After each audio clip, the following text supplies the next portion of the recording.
دو باتیں ہیں جو عام طور پر مشہور ہیں اور کتابوں میں یہی پڑھایا جاتا ہے، اگر جہاں کے بھی حضرت خدیجہ کا ذکر ہے، اور اس لیے وہ باتیں ہمارے ذہنوں میں بھی بیٹھی ہوئی ہیں،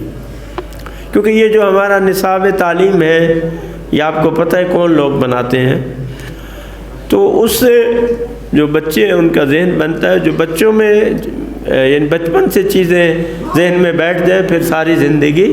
وہی ذہن میں بیٹھتی ہے۔ تو حضرت خدیجہ الکبریٰ سلام اللہ علیہا کے بارے میں دو تین اس طرح کی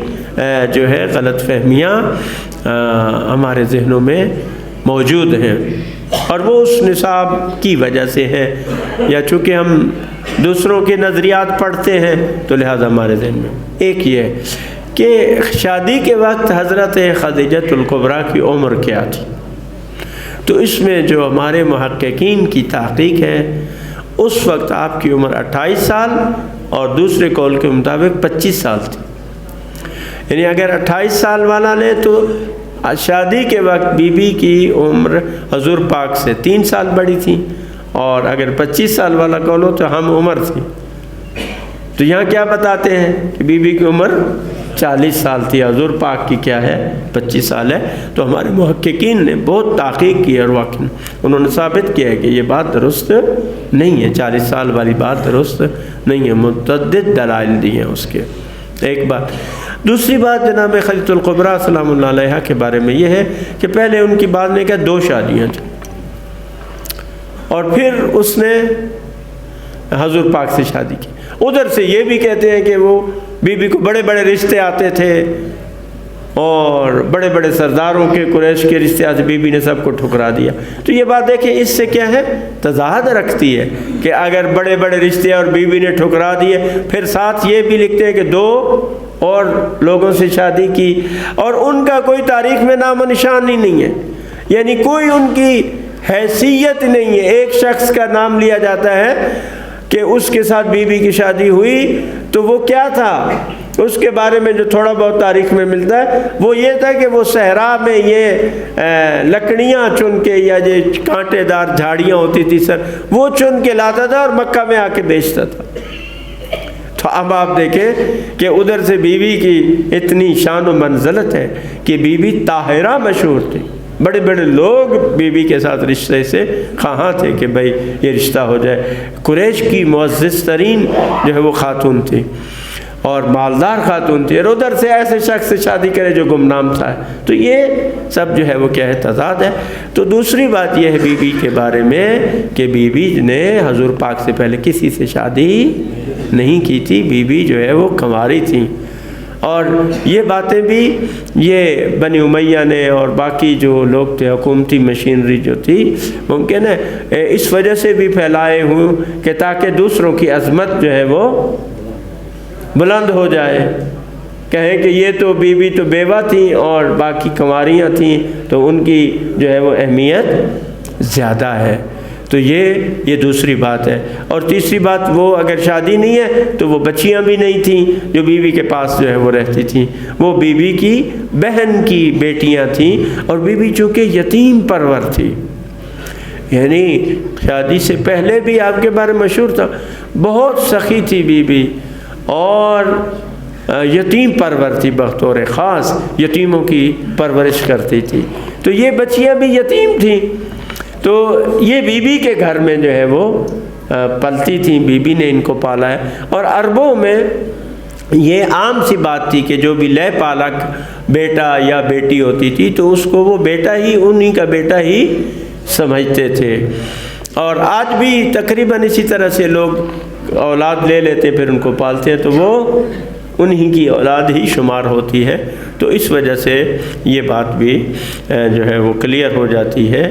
کہ بی بی سلام اللہ علیہا جو ہے وہ شادی کے وقت کنواری تھی۔ اور اب دیکھیے کہ بی بی خدیجہ الکبریٰ سلام اللہ علیہا کی جب بیماری شدت پکڑ گئی، کیونکہ شیب ابی طالب نے بہت سختیاں دیکھیں، تو اس کے بعد جب شیب ابی طالب سے باہر آئے تو اس کی وجہ بی بی سخت مریض ہوئی، اور بی بی نے رسول خدا صلی اللہ علیہ وآلہ وسلم کو ایک مرتبہ اپنے پاس بلایا اور عرض کی یا رسول اللہ میں آپ سے یہ گزارش کرتی ہوں کہ اگر مجھ سے کوئی کوتاہی ہوئی ہو تو آپ مجھے معاف کر دیں۔ تو رسالت مآب صلی اللہ علیہ وآلہ وسلم نے فرمایا خدیجہ یہ کیسی بات آپ کر رہی ہیں، ایسا ہرگز نہیں ہے کہ آپ سے کوئی کوتاہی ہو، بلکہ آپ تو میرے غم اور پریشانیوں کی ساتھی تھی۔ کہتے ہیں کہ جب بھی کفار کے ظلم و ستم کا تذکرہ ہوتا حضور غمگین ہو جاتے، لیکن جو ہی جناب خدیجۃ الکبریٰ کا ذکر آتا حضور پاک جو ہے وہ خوش ہو جاتے۔ تو آپ کے غم و اندوہ کو دور کرنے والی تھیں۔ اور پھر کہا کہ یا رسول اللہ میری ایک اور حاجت بھی ہے لیکن مجھے آپ سے شرم آتی، میں آپ سے نہیں کہ میں اپنی بیٹی فاطمہ سے کہوں گی۔ اور پھر آپ نے اپنی بیٹی فاطمہ کو بلایا اور کہا کہ بیٹی مجھے آپ کے بابا سے شرم آتی ہے، وہ یہ کہ میں یہ چاہتی ہوں کہ جب میں مروں تو حضور پاک یعنی اپنا وہ لباس جو انہوں نے وحی کے وقت جب وحی نازل ہوئی اور وہ پہنا ہوا تھا، میں چاہتی ہوں کہ اس کا مجھے کفن دیا جائے، اس کو مجھے کفن دیا۔ اور یہ بھی دیکھیں بی بی کا حیا، بی بی کا ادب آپ دیکھیں کہ اس بات کا بھی حضور پاک سے تذکرہ نہیں کرتی۔ اور کہتے ہیں روایت ہے کہ جب وفات ہوئی جناب خدیجۃ الکبریٰ کی تو جبرائیل جنت سے بی بی کے لیے کفن لائے کہ خدا نے یہ انتظام کیا کہ اس نے اپنا تمام مال میرے دین پر خرچ کیا، لہذا اس کا کفن بھی ہم دیں گے۔ اور اس کے بعد بی بی نے رسول خدا سے یہ بھی وصیت کی یا رسول اللہ میری یہ بیٹی فاطمہ ہے، میرے بعد اس کا خیال رکھنا، قریش کی کوئی عورت میرے بعد میری بیٹی کو تنگ نہ کرے، کوئی میرے بعد میری بیٹی کو جھڑکیاں نہ دے، کوئی اونچی آواز سے میری بیٹی سے بات نہ کرے، یا رسول اللہ میری بیٹی کا خیال رکھنا، کوئی اس کو تماچا نہ مارے۔ تو اے جناب خدیجۃ الکبریٰ ہمارے آپ پر لاکھوں کروڑوں درود و سلام ہو، اللہ تعالیٰ آپ کی خدمات کا آپ کو بہترین اجر عنایت فرمائے۔ بی بی یہ جو آپ نے وصیت کی تھی نا، جب تک رسول خدا زندہ رہے آپ کی بیٹی کی طرف کسی کو بھی جرت نہیں ہوئی کہ وہ کوئی نازیبا بات کہے، لیکن اے بی بی، اے ام المومنین، اے خدیجۃ الکبریٰ، ابھی رسول خدا صلی اللہ علیہ وآلہ وسلم کی رحلت ہوئی اور ادھر آپ کی بیٹی پر مصیبتوں کے پہاڑ ٹوٹ پڑے، ابھی رسول خدا کا کفن بھی میلا نہیں ہوا تھا کہ آپ کی بیٹی کے گھر پر آگ کو لایا گیا، اور بی بی جس کا خدشہ کر رہی تھی، ظاہر کر رہی تھی، وہی کچھ ہوا۔ لوگوں نے آ کے دروازے پر بی بی سلام اللہ علیہ سے اونچی زبان میں بات کی، سخت لہجے میں بی بی سے بات کی، اور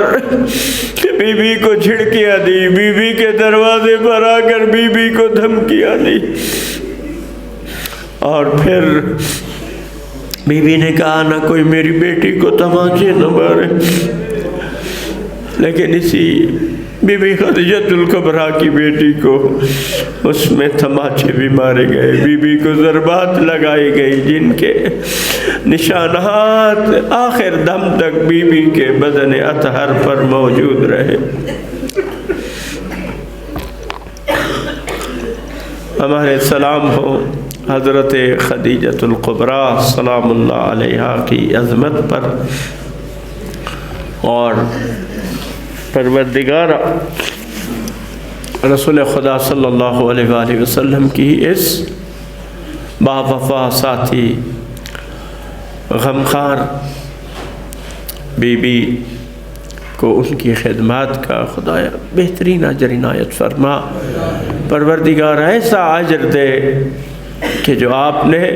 اس کائنات میں کسی کو بھی نہ دیا ہو، اور ایسا مقام عطا فرما کہ جو کسی اور کو نہ ملا ہو۔ حضرت خدیجہ الکبریٰ کو وہ مقام عطا فرما، اور بیوی کو ہم سے راضی فرما۔ ہمارے خالص ترین سلام جناب خدیجہ الکبریٰ سلام اللہ علیہا کی خدمت میں ارسال فرما۔ بسم اللہ الرحمن الرحیم۔ انا اعطیناک الکوثر فصل لربک وانحر ان شانئک هو الابتر۔ صدق اللہ العلی العظیم۔ والسلام علیکم ورحمۃ اللہ وبرکاتہ۔